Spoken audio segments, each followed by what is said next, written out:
This is the Luray Journey Podcast on the McKissick Health Podcast Network. I'm Dr. Sherella Cupid, your host. The Luray Journey Podcast is a space for Black women to choose themselves.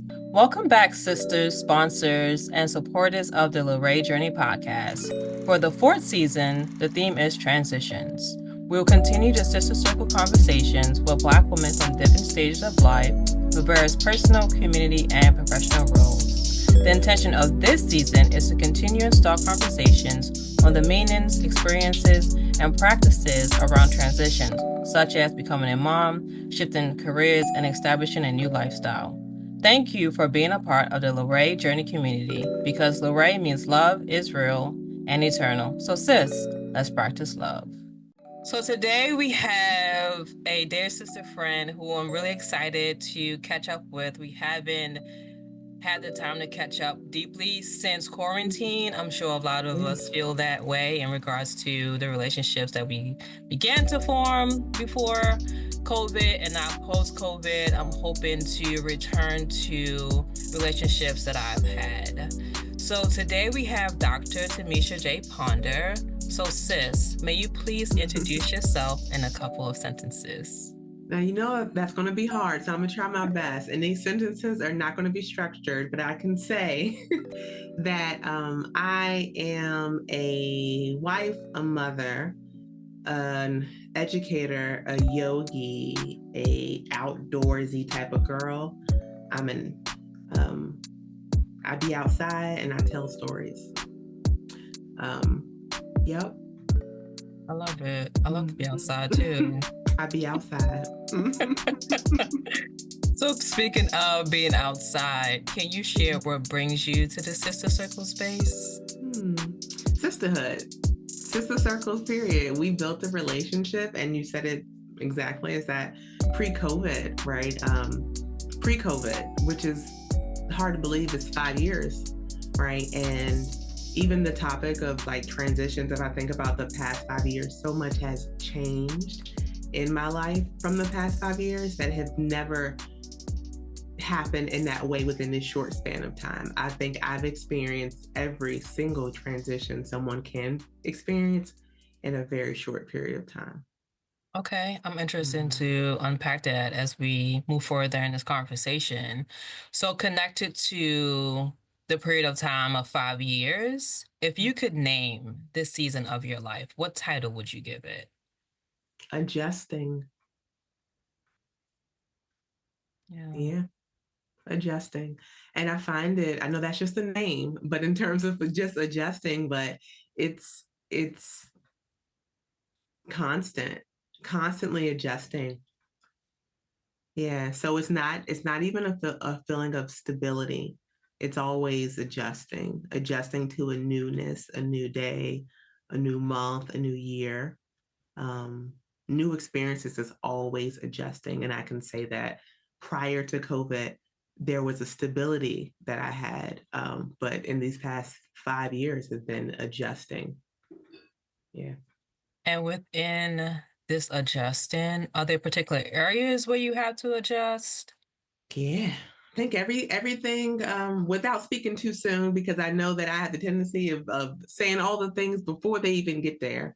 But adjusting from, I would say even in retro, or starting now moving forward, adjusting motherhood, adjusting careers, adjusting grief, adjusting relationships, how I work with people, who I work with, marriage adjustments, a lot. All of them play with each other because they play onto each other because they're all interconnected. Everything is a developing domino effect. Everything that I've been adjusting is cause and effect, or not really cause and effect. It affects the next thing and the next thing and the next thing. It's definitely like a ripple tsunami of lots of things. Yeah. So within this season of adjustment, how are you defining love? And let me know too if I didn't answer that question right. I didn't want to give all the story immediately.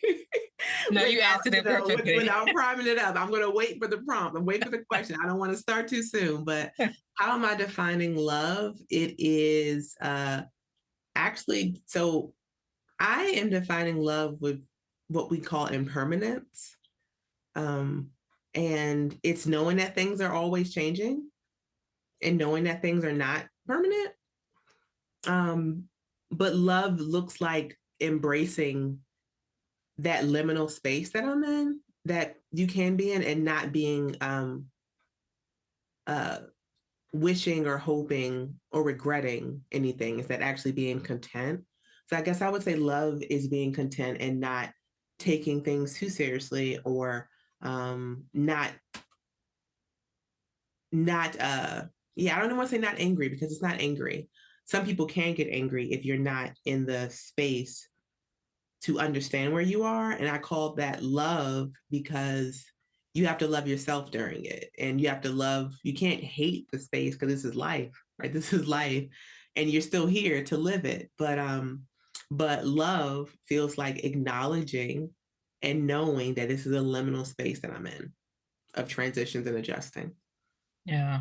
I appreciate that. Definitely connects to conversation with Kashara that I had in regards to everything being connected. Like, even though she's a birth doula and a birth worker, everything she does personally and communally is all connected.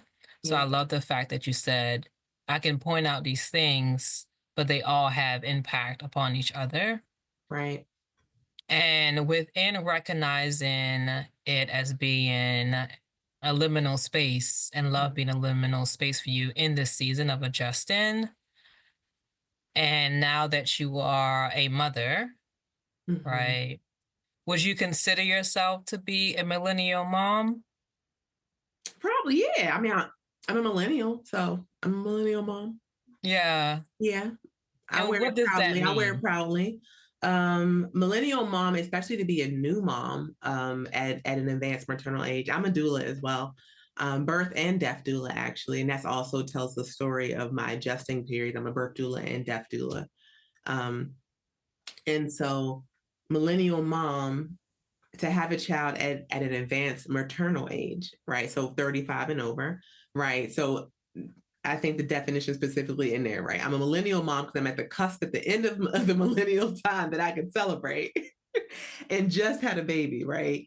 Versus being a millennial and maybe having a kid 10, 15 years ago, which most of my peers, but just being a little bit later. Mm-hmm. Right. So within being a millennial mom who had a child older, like, what do you see as the benefit of that? Because I see that we do have the conversation now more with fertility and Black women and maternal health. Yeah. So what is the benefit that you see being a quote unquote, which I don't like when folks like geriatric pregnancy. Right. Yeah. So a benefit, a personal benefit is, I want to say, patience. But I feel like in parts of people's life, you're always patient. Like there's a common conversation of, if I were in my 20s, then I wouldn't have been able to do this. If I was in my 30s, I was able to do this. But I feel like I've lived life as much as I can, and like do as many things and enjoy it, and try as many things as I can. So I think about, if I were to have her in my 20s, would that have been different? Most definitely. Most different probably for my career, but not, I don't think, me as a mom. So being able to have an established career and then have a child was a lot different for that too. So I would say it would be different because it wasn't impeding on my personal growth. It kind of just stagnated a little bit for just a little pause, but it didn't impede. Yeah. So millennial mom, I mean, I appreciate all the things that we grew up with, that we did not grow up with. Camille she has older grandparents, right? So she has like the real grandparents. I'm gonna say real because I'm talking about like this is not a knock to anyone that has the kids that have younger grandparents, but literally at this pace when I had her, both me and my husband, my daughter Camille is the first grandchild on both sides. So that is like a joy for them. And they're like, oh, I'm too old, right? I'm too old I thought you would have did this 20 years ago, right? So you have our parents spanning between the ages of like 65 and 70, right? And they're first time grandparents. And when I say like real grandparents, it's the images that we thought we were younger when we thought our grandparents were actually older, and they really weren't. They were our age, but it's like, but they looked older. I look back at it and I'm like, how old was grandma? She was only 50 in that picture. Why she look 90, right? And I'm like, what? Yes.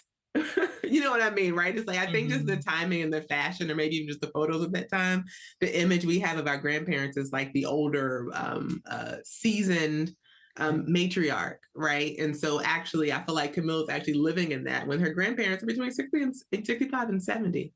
They're not in their 40s, 50s, or 60s, which is quite interesting for her to see, because they have to catch up to her because she's really busy, and it keeps them busy too. So yeah, that's beautiful. So in thinking about that relationship between Camille and her grandparents and yourself, do you look at the relationship that you have with your mom differently now that you are a mom? Oh yes, most definitely, most definitely. I remember I was super fearful when I was pregnant about being a mom. So I would just say this and just point blank: Camille was a surprise. Okay, so and yes, and what's interesting about that is that when people say that, when I first announced my pregnancy, I actually I waited lots of months because I was completing my dissertation, and I wanted to celebrate my win as a doctor. I did not want to focus on me being pregnant.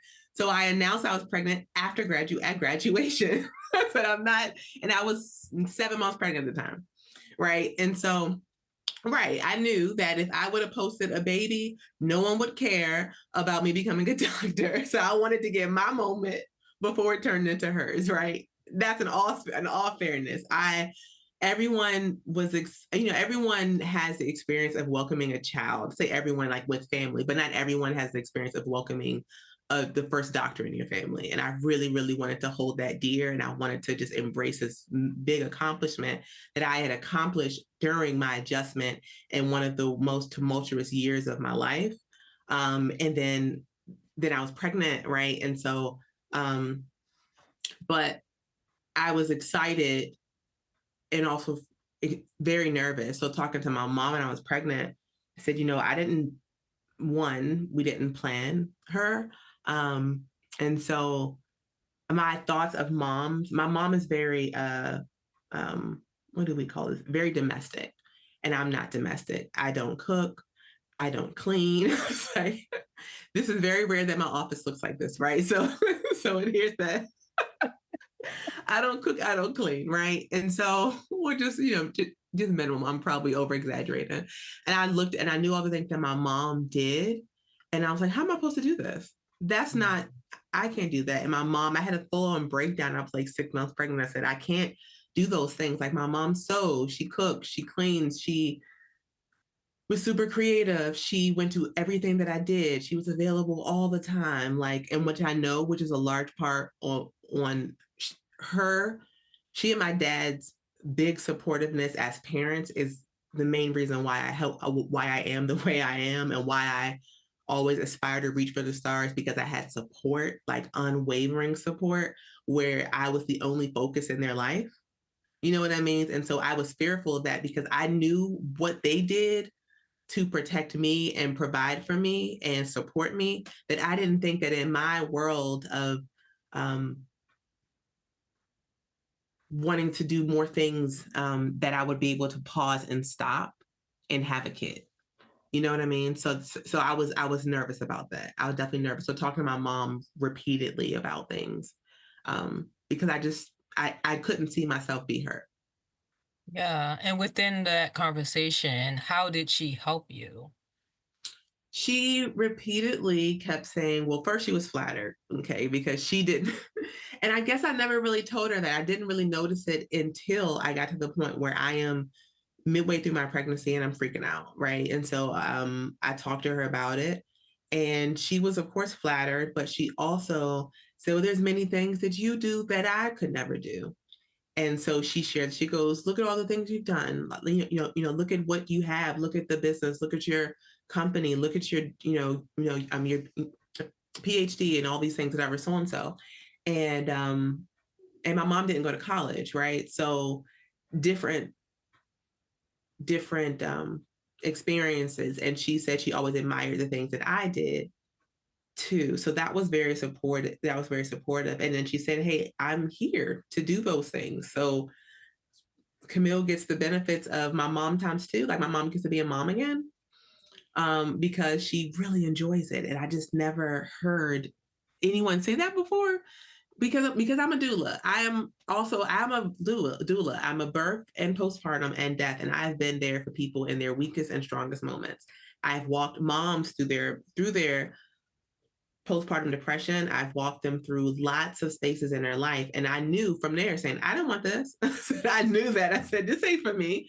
I'm here to help y'all. And I was terrified if it was like, oh no, don't worry about me. I'm just here to provide support. So I knew I was not blinded by motherhood and saying, oh, my ovaries, like most people, oh, the babies. I knew what those babies came with because I took care of them, right? I knew what they did. So for it to be reflected on my side, I was actually terrified because I knew my capacity. And yeah. But mom supported me. And she still does. Like, my mom, I keep jokingly say that what I love about her is that my mom stayed with me for 4 months in our home after when I gave birth. So the first 4 months, it was me, my husband, Camille, and my mom. That's beautiful. And she was only supposed to stay for 2 weeks. And she stayed, cooked breakfast, lunch, and dinner. I had a C-section, emergency C-section, so she bathed me, helped me walk again, and she loved every part of it. So my mom literally is like a domesticated caregiver woman who loves to cook. All she cares about is that her family's taken care of.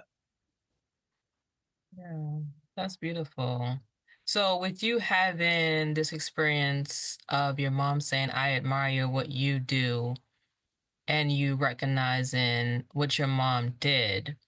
So having, I guess, more like layered and various versions about being a mom, did it help you to adjust in motherhood? Like having the time with your mom, having those conversations? Yeah. Having my mom here helped me adjust because every day I tell myself, even just today, I said it a few hours ago, was I'm still adjusting to the new Tamisha.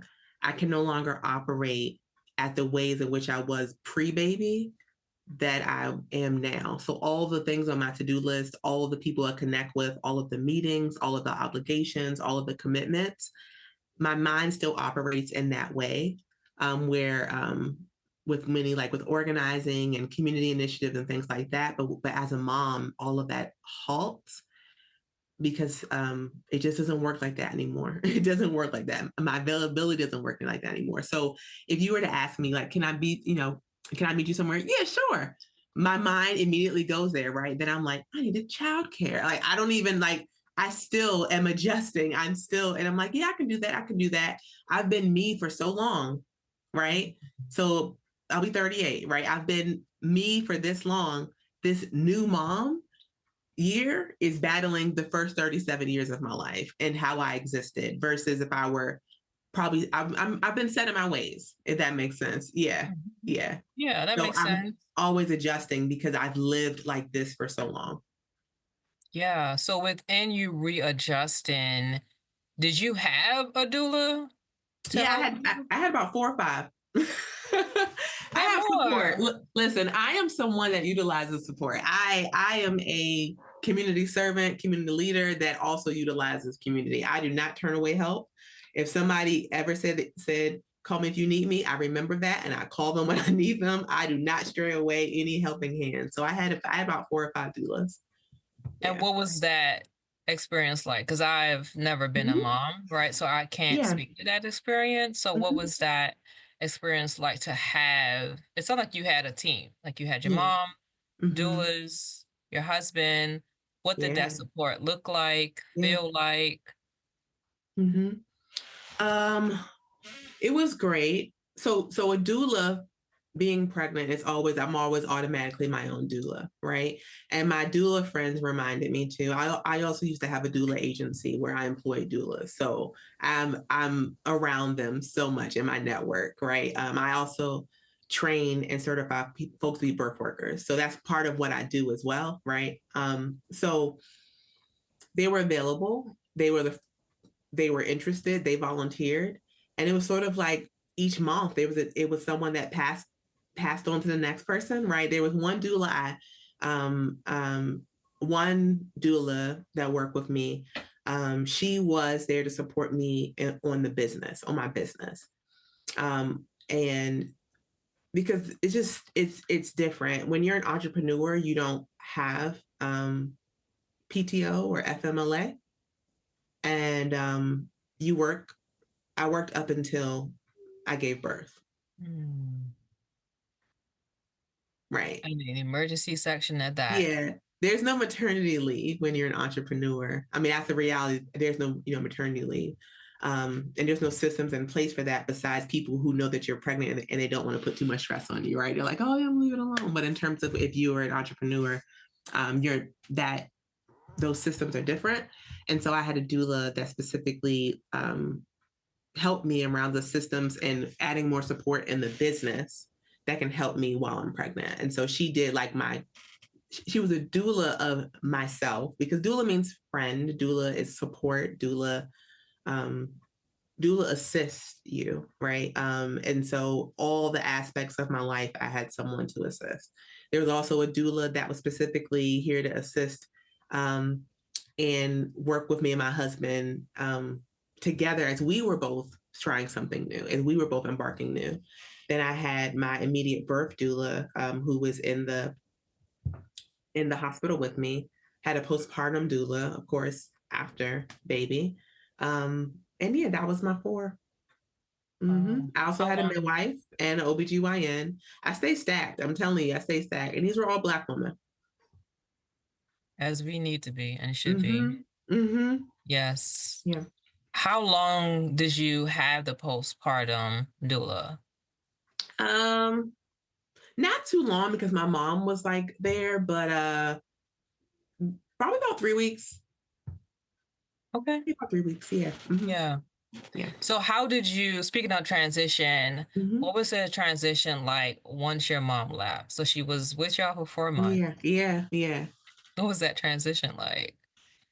Uh, I knew I had to rip the band-aid off, because imagine, right? Is that like I literally could be like, hey mom, I'm gonna go to sleep, hand my mom the baby. And she'd be like, okay, great. Take the baby, right? And that was great to have. I had breathers, I had a set in support. And I realized she was doing the same thing that she's done for me since I've been younger, is that I in support, like being that mom. And still I'm like, could I do that? Like, could I even do that? Luckily, my mom retired. That's the other good thing of having older parents, is that all of our parents are retired. So there's no issue on babysitting, right? Like there's never an issue.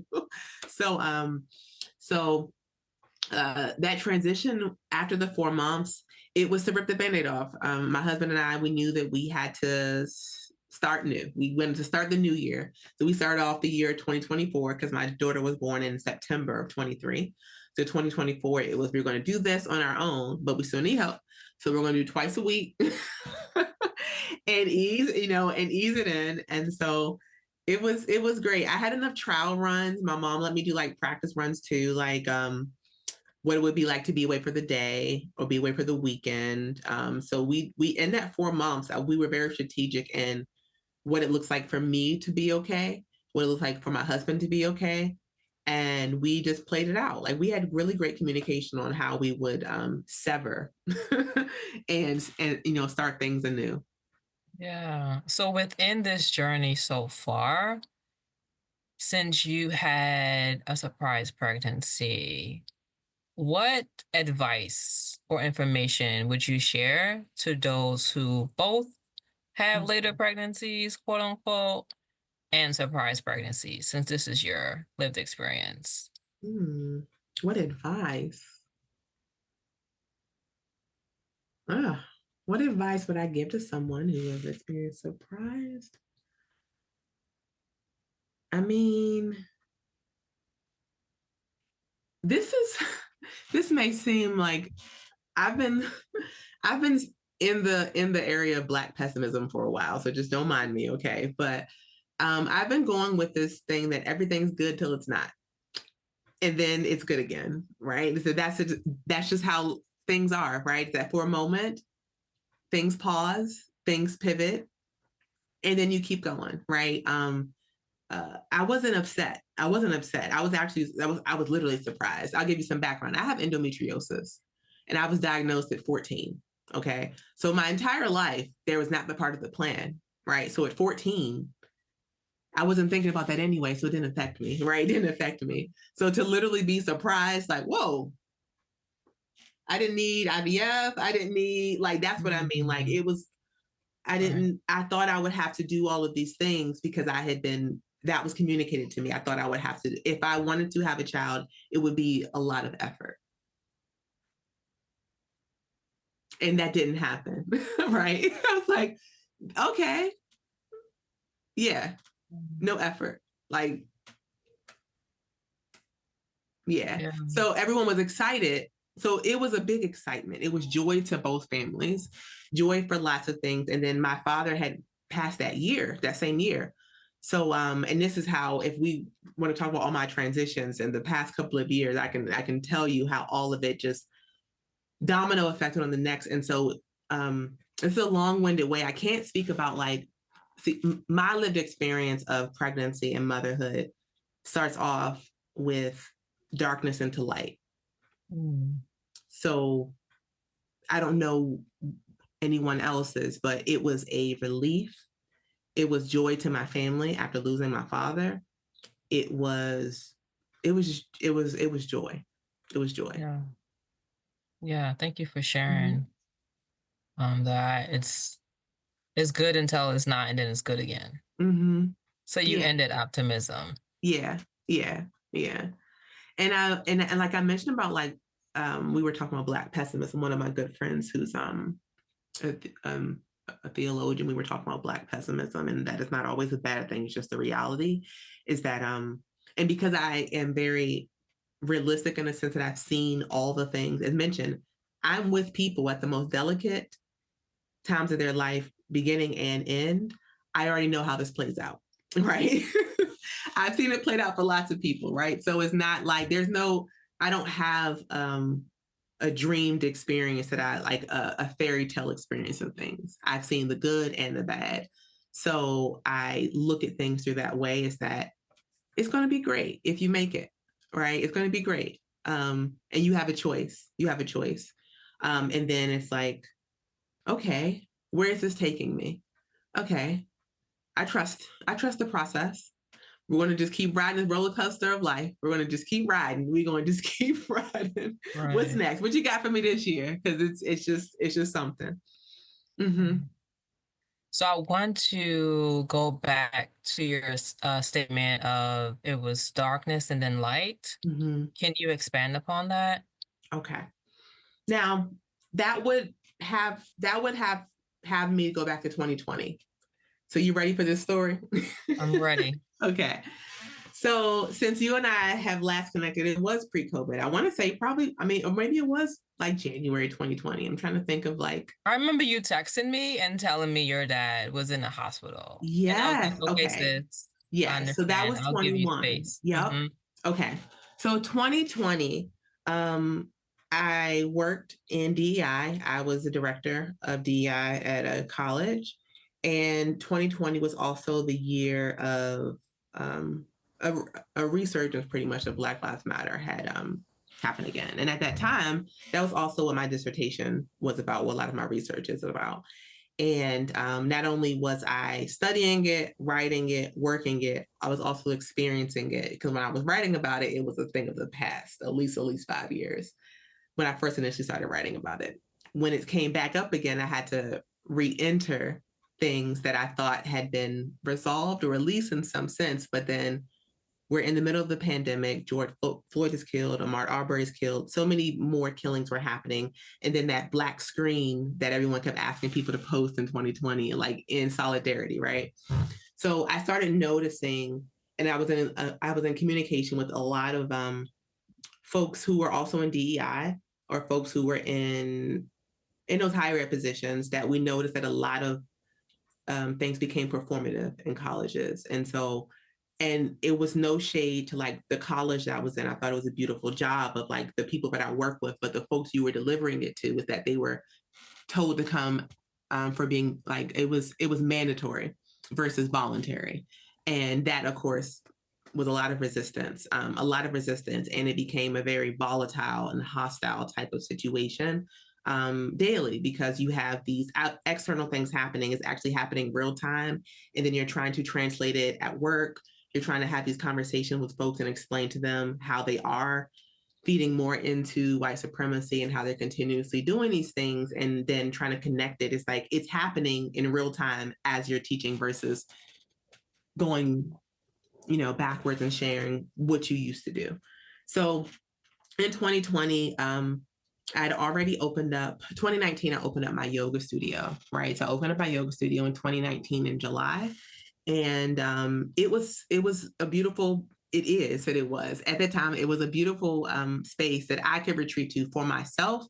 And it was something that was in the evenings, right? I had intentions of continuing my 9 to 5, and then my 5 to 9 was where I could service my community and they could have more practices and everything. Because I too was an evening yogi. So that flips back. So now back to 2020. I realized I was spending so much of my time and my efforts healing others who were committed to not getting it, or spending a lot of my time working with folks who were there not on purpose. And it started to make me full of rage. And that's the complete opposite of how I was feeling. So I made the decision to leave higher ed, but leave higher ed in that space because I wanted to focus on my business full time. I wanted to focus on healing my community because it was 2020, right? And this was the time not only were we dealing with so many, I don't even want to just unpack, you remember it, but also the pandemic. So we also, that year, my husband and I opened up a primary care, urgent care in September, and we serviced our community. We had probably, the numbers are escaping me, but we did about 40,000 COVID vaccines, 40,000 COVID tests. We had a primary care, we had midwives, we had everything that you could do with your doctor. We wanted to provide that space because we were seeing how the pandemic had pretty much exposed the Black health disparities. And we saw that we were affected greatly, way more than our counterparts. So we did something about it. See, my husband and I, we are folks who do something about it when we see it. And so here I am in my personal life doing something about it. And then my professional life being halted because of performances. So 2020 was our movement to get out of the regular and create our own and stay 100% into it. So I left my job in pursuit of doing wellness full time. And that was January of 2021. I left the last day of January. I left to pursue wellness full time. Was nervous about it because my career had been in higher education. So that's another transition. It was that. But sadly, 2 weeks later, I didn't even have, in that liminal space, 2 weeks later, I found my father unconscious. Mm. So here I go from leaving my career on a high, right? Saying that I'm going to start this new journey of entrepreneurship and spend 100% of my time here, to literally 2 weeks later on Valentine's Day, 2021, my father doesn't answer the phone all day. And I drive to his house and find him on the floor. from that day, he'd be in a coma until he passed. And I became his primary caregiver.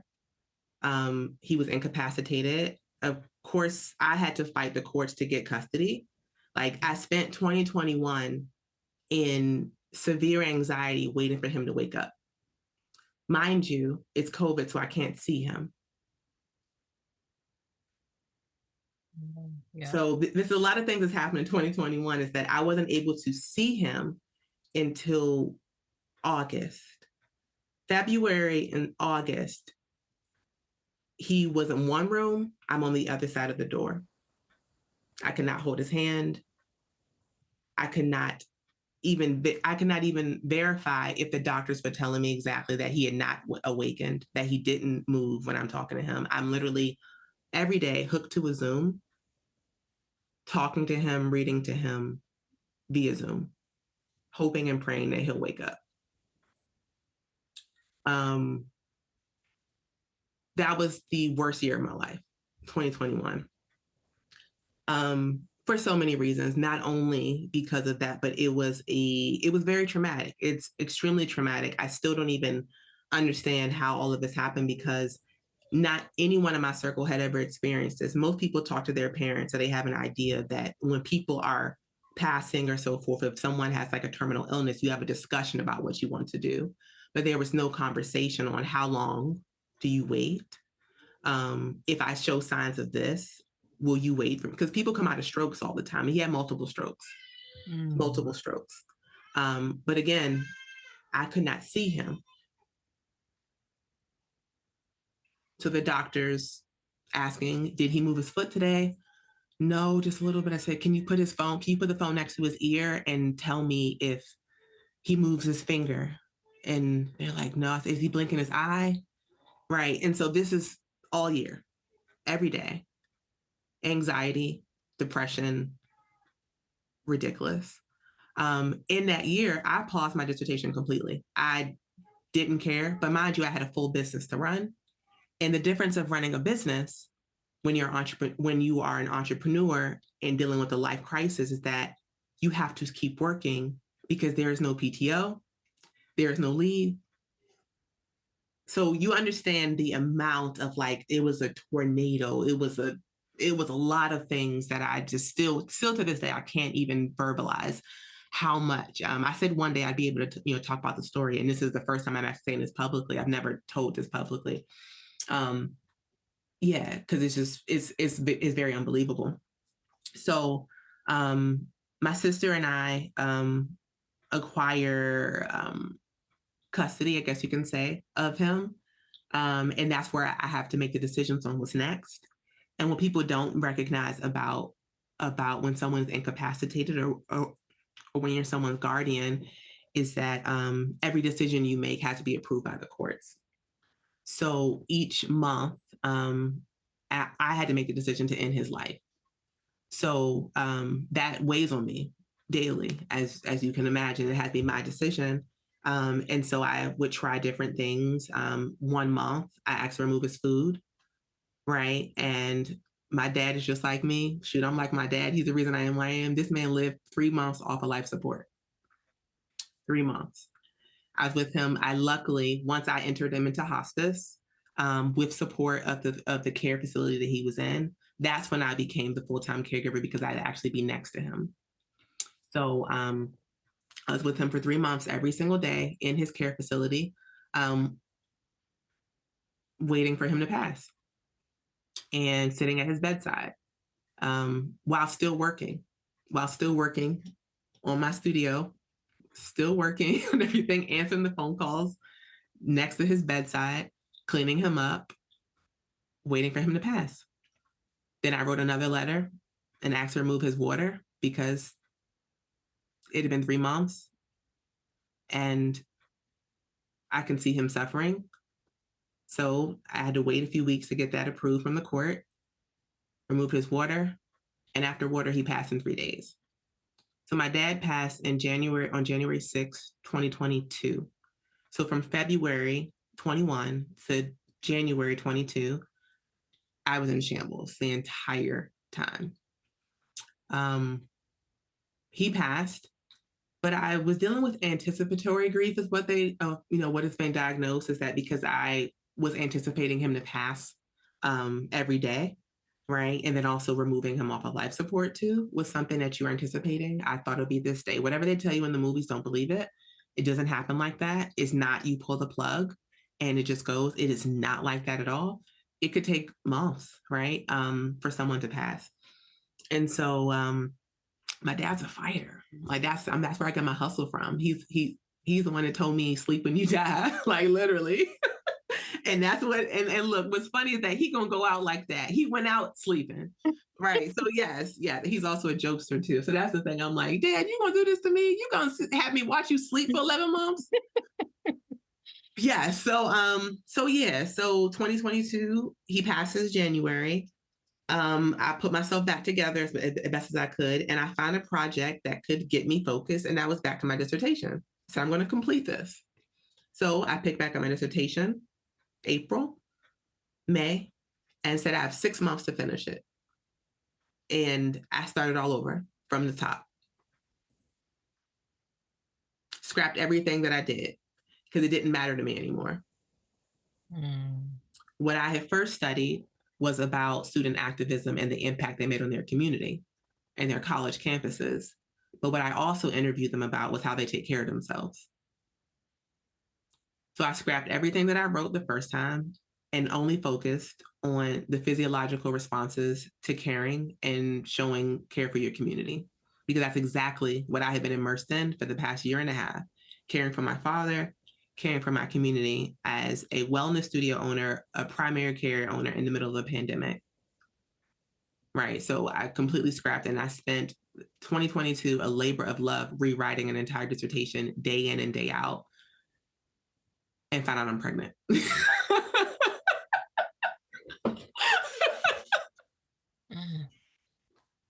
My goodness. And I'm like, this has got to be a joke.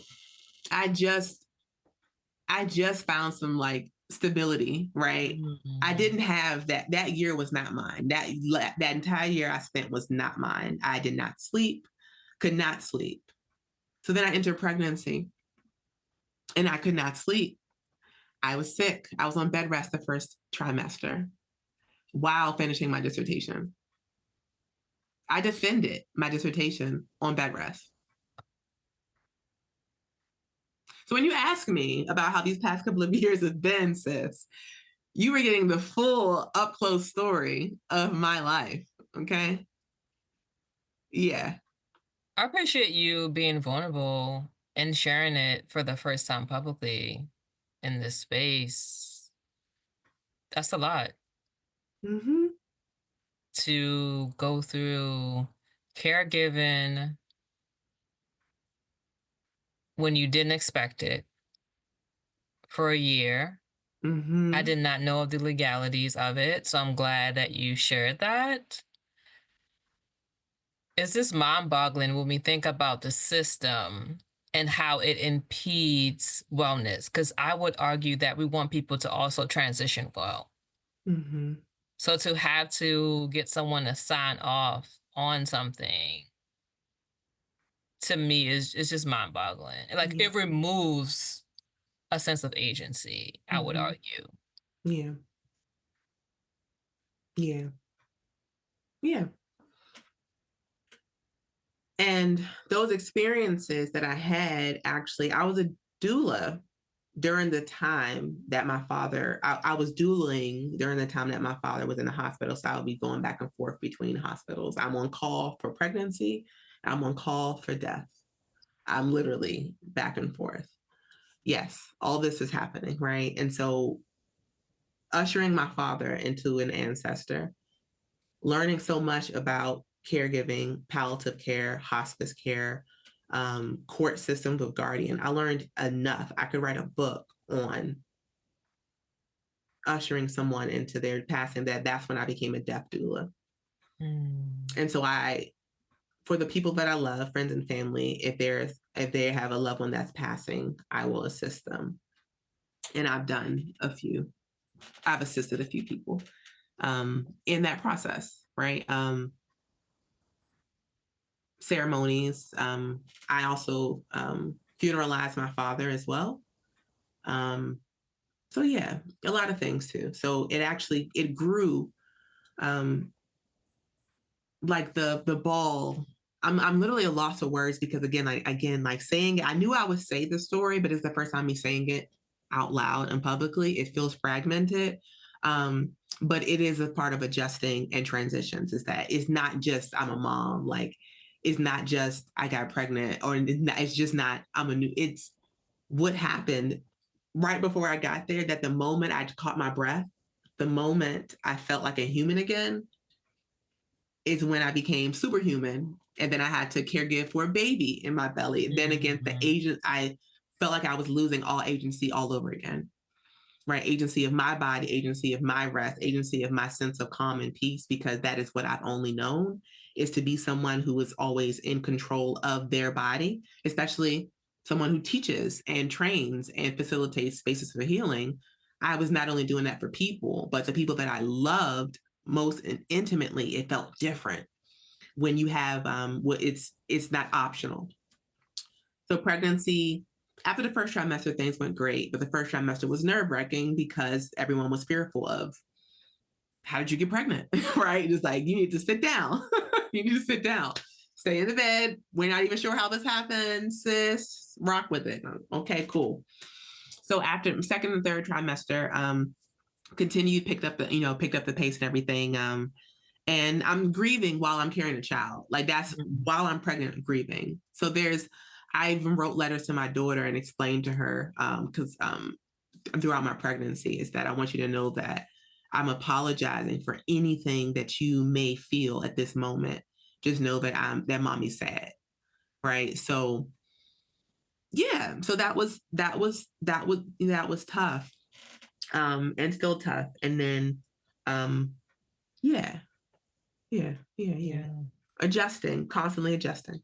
Yeah, because Sierra also talked about losing her dad. She didn't share how he transitioned or why he transitioned, but I found it really interesting that she said, like, I feel the most closest to him now that he's an ancestor, which took me back. Because at the end of 2024, I lost my aunt due to cancer, right? So you do have time per se to understand, like, okay, well, this person is transitioning due to a certain reason versus your dad when it was just like unplanned, right? So I do find the conversation of like, how do we now love our ancestors as we are still here? Like that's something that I'm currently working through. Yeah. It's a great space to be in. Like I think it's a liminal space. I think we all should consider it. I keep going back to the black pessimism. I was not this way before. I talk about the realities of things more open. If I'm not having a great day, I'll share it. If something's happening, I'll tell folks. I'll share, like when my father was in a coma, people would, how are you doing? Not so great. My dad's in like, I didn't find the need of sugarcoating life. I didn't find the need of lying to folks, because if I don't share this with you, when it comes to you, you'll be shocked and surprised. And I don't want to continue this path of what I was introduced to that it wasn't talked about. Right. And so when it hit me like a ton of bricks, I didn't know how to respond. No one else knew how to respond, because everyone else talks around it. And I was very open with my grieving. I was very open with anticipated grief. If I had the capacity to share it with folks, it was very minimal, because I knew that folks could not understand the place I was in. It was a freak accident of something, right? That no one I knew had been in that situation ever. I still have not met anyone who has had that situation. And I knew that my story that I shared with my loved ones would help, because these are things, because of that happened, it allowed my friends to talk to their parents about, should this happen, what should you do? Right. And I feel like my entire life, I've been like a pioneer of things. And I've been a pioneer of things that I don't want to be, right? As the first of your friends to lose their parent, right? And then in this type of way. But it did set up the stage of like, how are we really caring for each other and talking about how we're doing? Is that like, it's not how are you doing? I really mean like, how are you doing? And then I even frame it, I don't even say how you're doing. I tell folks it's good to see you. Because I always say, if you don't have the capacity to really hold space for someone when you ask them how they're doing and they tell you the truth on how they're really doing, don't ask that, right? Just say it's good to see you. Because I tell you this, for 2 years, when people ask me how I'm doing, they got how I was doing. Because I didn't find a need to lie. I didn't find a need to do that. I mean, this is a human condition that we're experiencing, and it has to be told truthfully. Like, when people ask how you're doing, say, I'm adjusting. I'm adjusting. Motherhood is kicking my butt, right? I'm adjusting. It's not saying that it's not beautiful, but I want to be on the realistic side. Is that because it is beautiful. I'm going to say beautiful. It's always beautiful. My daughter's amazing. She's smart. She's all the things. She's a doctor herself. Guess what? Because I wrote my dissertation with her in me. I graduated I was 7 months pregnant right? She's a doctor. She's phenomenal. And I guess I feel like because so much has transpired in the past couple of years, if I'm not honest with folks first, is that you already know motherhood can be great, right? People, oh, I love my little baby. She's so cute. You see the cute pictures. Let me be real with you and tell you what the real deal is. So that way, if that happens, that you're like, okay, Tamisha warned me about this. Tamisha told me about this. Guard your loins. Like, it literally is. It's like that. Yeah. Yeah. And I would say about my marriage too, like my husband has been through everything with me, but also he was an observer for all of the experiences. My pregnancy, he's an observer. Losing my father, he's an observer, but he's watching me experience so many transitions in my life, and he felt helpless, right? So what else happens when the person you share life with is also when you feel so distant because what you're experiencing is in your body and you feel like no one else can connect with you, right? But he now tells his friends and families is that when this happens to you, things are going to get real. Because it's a discussion of his loved ones or his friends is saying, hey, you may think that if you lose your parent, like, no, when your spouse loses their parent, how do you reckon with that? Because you were trying to make sense of their wrecking ball. You know, it's really everything plays into each other. I'm not just by myself here. I'm definitely in a community that how I act impacts how he acts, how he responds, acts like that. If I'm not having if I can't articulate how I'm feeling, what do you think that does for us? Right. When you see the decline of someone you love, literally and figuratively, as a caregiver, and then I say as a caregiver, a full-time caregiver, as a mom too, and not being able to experience any emotions that I'm feeling hormonally as well too, is that I'm the one that's healing from the C-section. I'm the one that's healing from this, right? And it's like, if you could understand how I feel, but they can only do but so much. For my pregnancy, I carried that girl for 42 weeks. Listen to this. 40 weeks is full term. Mm-hmm. Okay. So I keep defying odds. I keep pioneering my way through. Okay. Keep high achieving. Okay. So you already have, I'm over 35 pregnant, ain't supposed to be pregnant. Then I carried 42 weeks. My doctor told me I would have her 35 weeks or 36. No, ma'am. No, ma'am. That did not happen. 40 weeks, sis was saying, I'm not ready. 41 weeks, I'm still not ready. 42 weeks, it was like, okay, Tamisha, I know you love to because I literally was like, the process is the process. I was not worried about things anymore. My entire life had blew up the year before. I was just like, she ready when she gonna come. I wasn't stressed. I was not stressed. I say, look, I'm not even ready to be a mom yet. She gonna come when she ready. I'm not trying to rush her out. Do your things. And also, I also didn't know what I was gonna have. I didn't care either. Me and my husband had a gender neutral shower. I did not want to know. We didn't want to know. We would be surprised. I have literally taken on life is full of surprises, and we continue that motto and say whatever pops up, if it's a boy, if it's a girl, we'll name it. We found out who the baby would be or name who would name the baby the day she was born. Mm-hmm. So everything's adjusting because you're adjusting. I don't want perceptions to cloud the present. I don't want anyone to engender, my baby and say, oh, if I was carrying a boy, for them to say he's going to be strong or she's going to be this. No, let's worry about the present. Right now, it's a child. Right. So these things, because I've had just these ups and downs and waves of like liminal spaces, I'm a lot more carefree about things because everything's good till it's not, and then it's good again. So why worry? So why worry about it, right? Just keep going.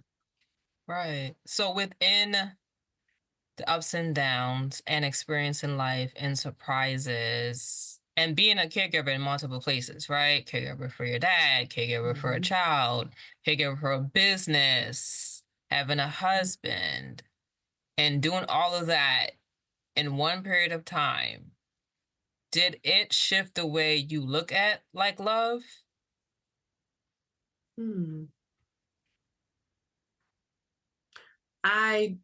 Yes, I would say yes. I would say that over that short period of time, experiencing so many transitions amongst all the people that I loved, I learned that I can't, that I have to meet people where they are. Because not everyone is able to hold space with you in certain spaces, and that's perfectly fine. And I'm glad that I took that on because I was not upset.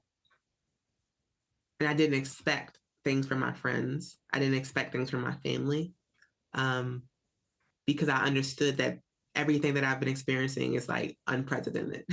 So I couldn't expect much, but I also went into that knowing. I went into that, pregnancy as well. Is that a surprise pregnancy? Who else has who else has endometriosis? Who else has to worry about this? Who else is told that you're high risk? Right? It was all these things too. And so my viewing of love was just to really accept folks where they are, as if you accept things where they are. That I love my support system. I love my friends, my family. I love them for carrying me through these times in the best way that they could, because we're all trying to figure it out. Okay. And with that, with loving your support networks, your community, how will you meet yourself where you are? Exactly that. I'm just happy. Just every day I am. One thing I developed this practice when my dad was sick. It was one day at a time. One day at a time. And that was how I got through each day of that year-long anxiety attack. And I kept it going, was one day at a time. And it got me far. It's one day at a time. Because me taking on tomorrow's worries or next month's worries or the next year's worries is not going to help me. I'm just happy we got through today. Yes. Wake up tomorrow, start all over again. And that I really adapted that. Like my perceptions of reality and life has changed immensely in the past 5 years. How do you look at life differently beyond one day at a time and being present? Like, do you look at the afterlife differently, for example, being a death doula and having to help your dad transition into being an ancestor? Is that something that you look at differently or more expansively? Yes, it was a different experience. It was my first experience of such a tender place to be. Yeah, and I wouldn't say it looked at me differently. I looked at it because it wasn't looked at, so there was nothing to compare it to. It was facing it front, especially when you're the person who is responsible or making the decisions, right? Which is tough. Where it's on you sign that paper, so you have to face it. You can't you can't run from it. It happens to people. Some people have to orchestrate it. That's tough. Yeah. It's tough. Yeah. I always say now, just experiencing my aunt's transition, that I'll write my own obituary. Mm. Like there's so many post-life tasks that Yeah. you have to do that I didn't know of. Yeah. All of that. And now I help people do that, because what I learned during the transitionary time, because that was a transition for my dad, I knew it was coming because that was expected.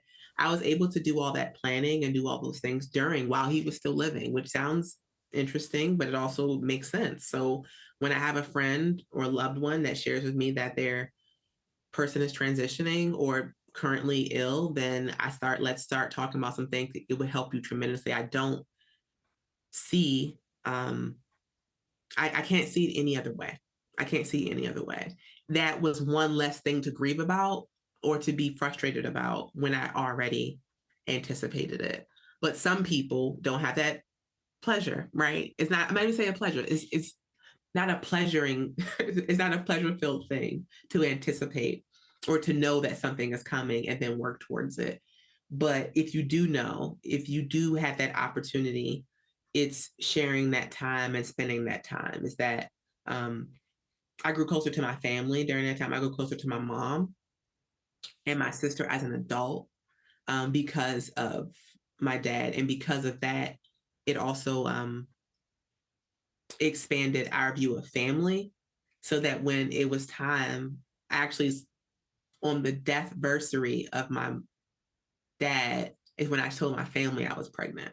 Because instead of us flipping the day to be a sad day, I informed them I was pregnant.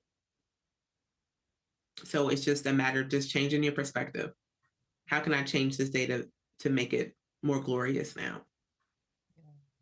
A celebration of the continuation of life. Mm-hmm. Yeah, I love that approach and thinking about how do we hold space to bravely love in a world that tells us that we shouldn't. Mm-hmm. And I think the fact that you said I'm going to turn this around and have a different perspective on this is a wonderful way to approach it, because I don't think us as millennials, I have these conversations now with other millennials about having those conversations with their parents. Like, how do you have that? Or Mm-hmm. did you have that conversation with your parent about, oh, how would they like to be funeralized, right? Like, Yeah. do you have a life insurance policy and Mm-hmm. all of the things? Yeah.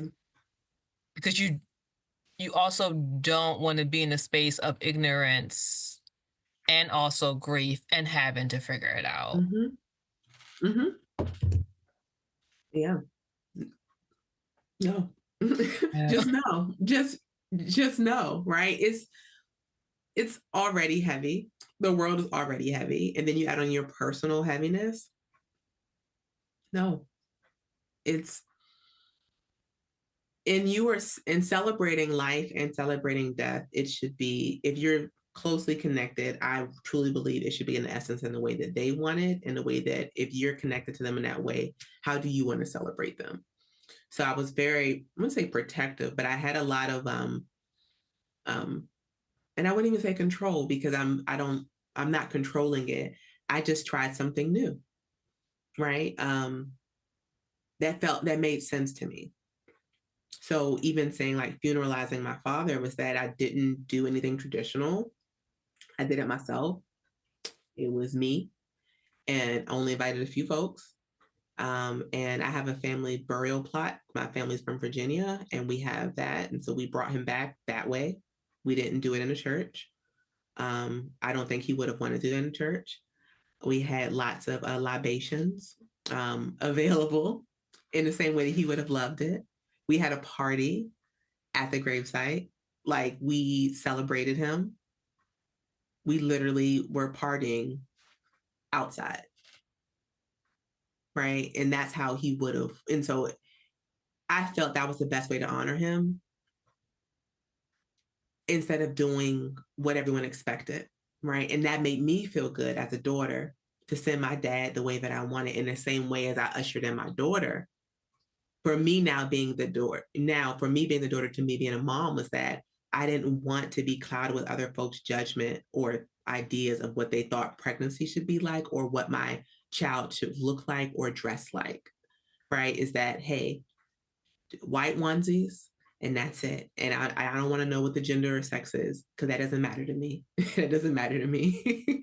I'm just excited to bring this new joyous thing in our family, right? And we're going to celebrate it this way. But I gotta know what you having. I don't know. No one knows, right? Does that matter, right? And so it was a lot of things. Yeah, and just honoring spaces. I am quick. I learned this in my dissertation. I'm quick with an away message on my phone to just really let people like even have a pause to understand that this is a incubation period. So like the first 40 days, I let folks know if they text, I had a reply message to say, I am transitioning into the new phase of motherhood. And as I do this, I thank you for your patience, as I won't be able to respond, but allow me to be in this space with my daughter and my family. And once I come out of our cocoon, I'll be able to connect with you again. And that's how I shaped it. That was like my reply. And it was something people couldn't believe it. Like, she has an appointment? Yes, I do. Right? Yes, I do. Because this is an intimate, delicate season. And my family wants to honor it this way. My husband and I want to honor it this way. We want it to just be us. In the same way that when I laid my father to rest, it was just us. Brought my daughter into the world, it's just us. I love that. I love that question of asking yourself, like, what would it mean to honor myself in this space and the primary folks in this space? I think that allows us to be more self-aware, because I would argue how our society is set up, it does not encourage us to slow down and to know who we are. So I'm definitely going to circle back to that question to myself. Like, how can I honor myself in this space? How can I honor you in this space when going through particular seasons, transitions, and being okay with it? Yeah. So within this season of adjustment, what does sisterhood look like for you? Sisterhood is fun. Sisterhood is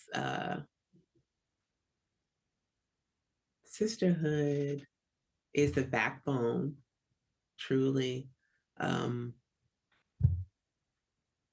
Yeah, because my sisters, like my actual blood sister and my sisters, I just smile thinking about them, because they've just been around and seen things. It's like, I use the expression of this, like, when you go to graduations and there's someone walk across the stage and just like a backflip or a split, right? And if people like, you don't know their story, you do not. Now I think about this, but now I'm like, if you don't get your across the stage, but now I'm like, yeah, I don't know. Like, I'm like, you don't know what this is, like what this feels like, what it feels good to smile. Like, I intentionally find joy because I have been in the darkest space ever, right? That I've experienced. And so my the sisters that I call sisters, and they've been able to see that. And we're always trying to find joy moments for each other, because sadly, the next year was one of my sisters' turns to experience that. Right. And we're like, oh, this is a season right now that all of us are experiencing transitions. And I'm sorry that I kicked it off, y'all. I'm sorry I kicked it off, but now I'm prepared to be that help. Sisterhood is a great mirror, because sisterhood as a mother, I texted all of my friends who have had kids and said, I'm sorry that I didn't do this when you were, when you gave birth. I think about the little nuances of the little things, like the small things that matter. And I'm like, wow, I would have liked that. And I would have liked to been able to help you, but I wasn't in that space to understand. So sisterhood is reflective. It's a mirror. I see you, it's okay. because now that you've been on this side. And so I think by us telling our stories, the next person who hears it can be more aware of what people are experiencing. And if we're more truthful, we can have better responses that are more intentional and not what's expected, right? Is expected is to avoid it. What's expected is to not discuss it. And that leaves us actually in more conflict than we want to, because people don't share how they're feeling. Conflict increases because you have two parties who haven't properly communicated what's happening. One person saying I'm fine and they're really not. And you're expecting your friends to understand that, but they don't know that you're not fine because you said I'm fine. Tell them that you're a mess. And they will put you back together. Like literally tell them I cannot do it. I cannot. My friends rocked me to sleep when I was waiting for phone calls from the hospital each day for the first 2 months of waiting for the hospital to tell me if my dad had awakened, because I did not go to sleep. They sat next to me. My sister friend, my girlfriend, sat next to me and rocked me to sleep and said, I'll hold the phone. You get a nap in. If they call, I'm going to answer and wake you up.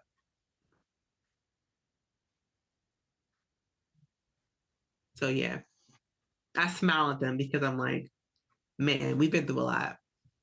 Mm-hmm. Yeah. Sisterhood helps us to live better. Most definitely. Yeah.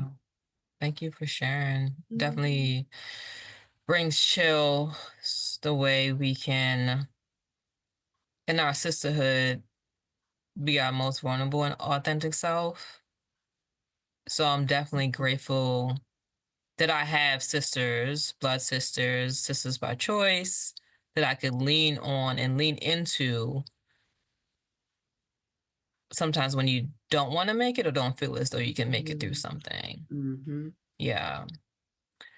So within all of these roles that you have uplifted in this conversation, right? You started off by naming your mother, a wife, a daughter, an entrepreneur, a yogi. In all of these roles, right? What's a reminder to circle back to yourself to feel grounded?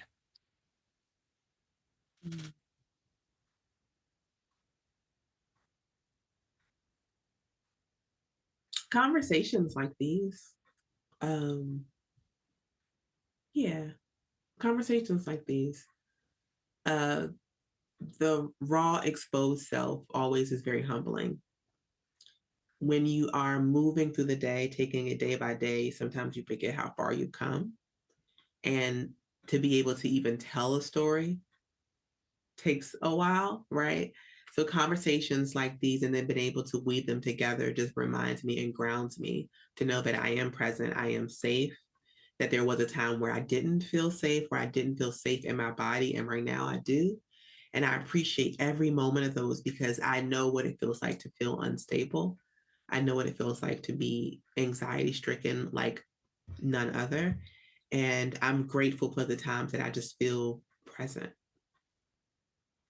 So I'm grounded by the conversations that bring these up, that remind me how far I've gotten, how far my body has taken me, how far my mind, my heart, my spirit, my friends, community, is that my body has lived through a lot of things.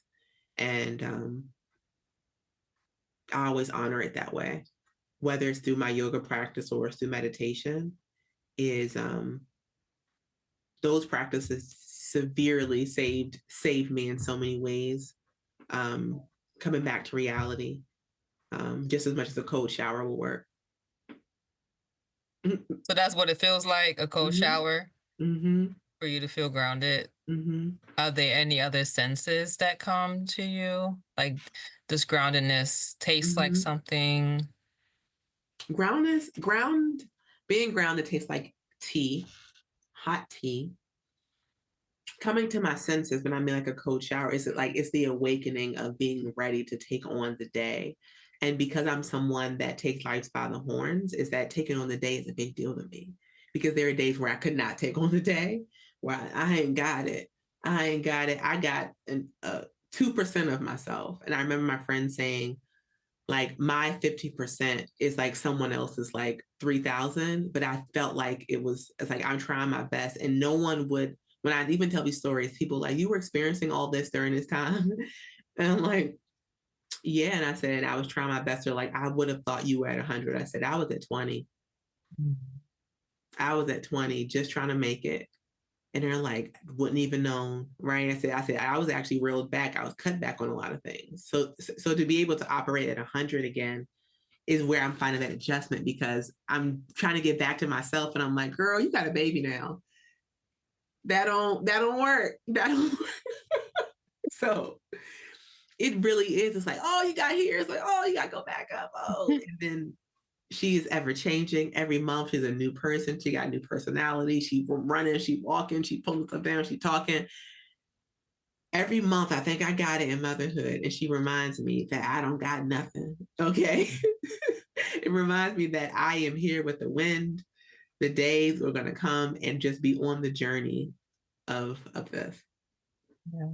Thank you for sharing. So this podcast, this community acronym, Leroy means love, is real and eternal. Mm-hmm. What is your understanding of love being real and eternal? Exactly that. Like, I don't even know how else better to say it than the way you said it. It's love and eternal. I mean, it's real, it's truth, it's vulnerable. If you love something that's not true, then you really you love the facade or the image or the presentation of it. To love unconditionally is really to understand where people are, to actually be heard, to listen to someone on all of these spaces, and to love is to accept, right? So it's unconditional. It's yeah, it's eternal. Thank you. Mm-hmm. I'm looking forward to listening back to the conversation and taking notes. I'm the person who goes back to take notes, just so I can take in the wisdom of someone sitting down and being reflective about their journey. It's always answering questions that I don't know I have, and also questions that I'm working through. So thank you for sharing your story so far. Thank you. So Tamisha, you mentioned that you own a studio. Where can folks find you in the public space? So, Sankofa Yoga and Wellness is located in the heart, say the heart, in the historic city of Laurel, Main Street. It's on the Main Street, historic Main Street, city of Laurel in Maryland, which is Prince George's County, but also borders 4 other counties in the area. It's actually like right in the middle. Here's the light. Here's the business. To the left is Howard County. To the right is Anne Arundel. To the behind is PG, and up front is So we're really we're right here. So it's on. So yeah, I'm in Laurel, Maryland. My studio has been around for about 6 years. I have a lovely staff. We have about 35 classes a week, about 30 teachers, training programs if you're looking to become more connected to spirit or connected to your understanding. There's training. So I have a training school that certifies folks to become yoga teachers, meditation guides, Reiki practitioners, and sound healers. And this is where we have these types of discussions, or at least allow folks to find the words to articulate what led them to healing. But you can find me there. I'm always going to be up in there.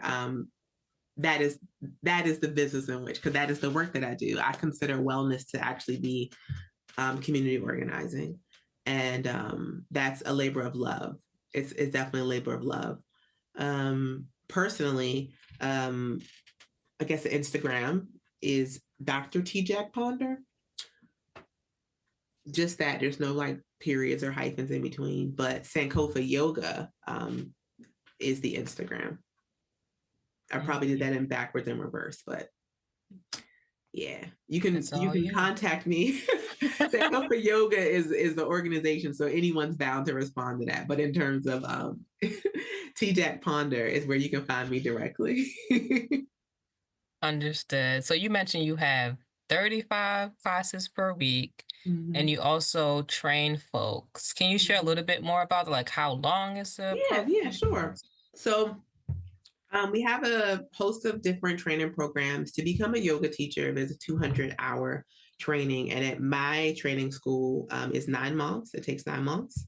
I'm in my 7th cohort right now. So just graduated 70 teachers total that I've been able to usher them in as new light workers, healers, thought leaders in the space. So the yoga training is currently is 9 months. Our meditation teacher training is about 3 months. Sound healing is about 3 months. I also certify folks to become prenatal yoga teachers. That's about 3 months if you have your 200-hour already. And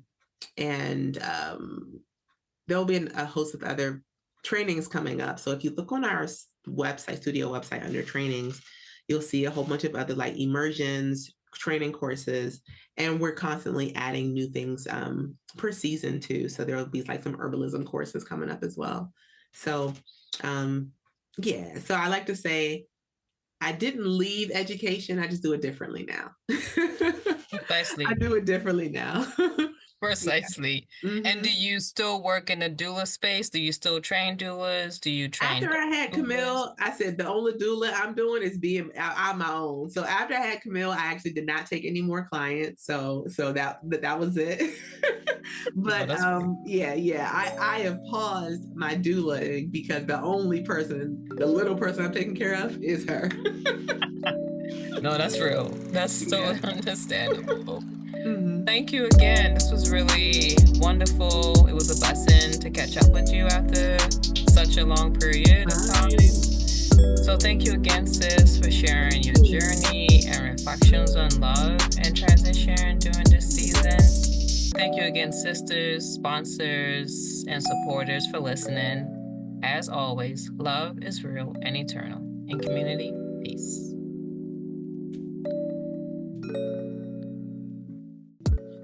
Hey, Luray Journey community supporter.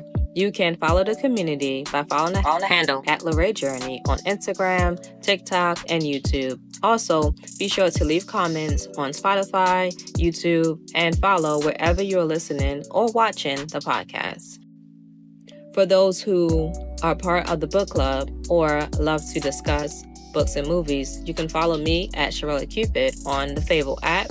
Lastly, you can go to podcast.mckidsofhealth.com to sign up for the newsletter. There, you'll receive updates such as new episode drops, events, and so much more. Again, go to podcast.mckidsofhealth.com. And as always, love is real and eternal. In community, peace.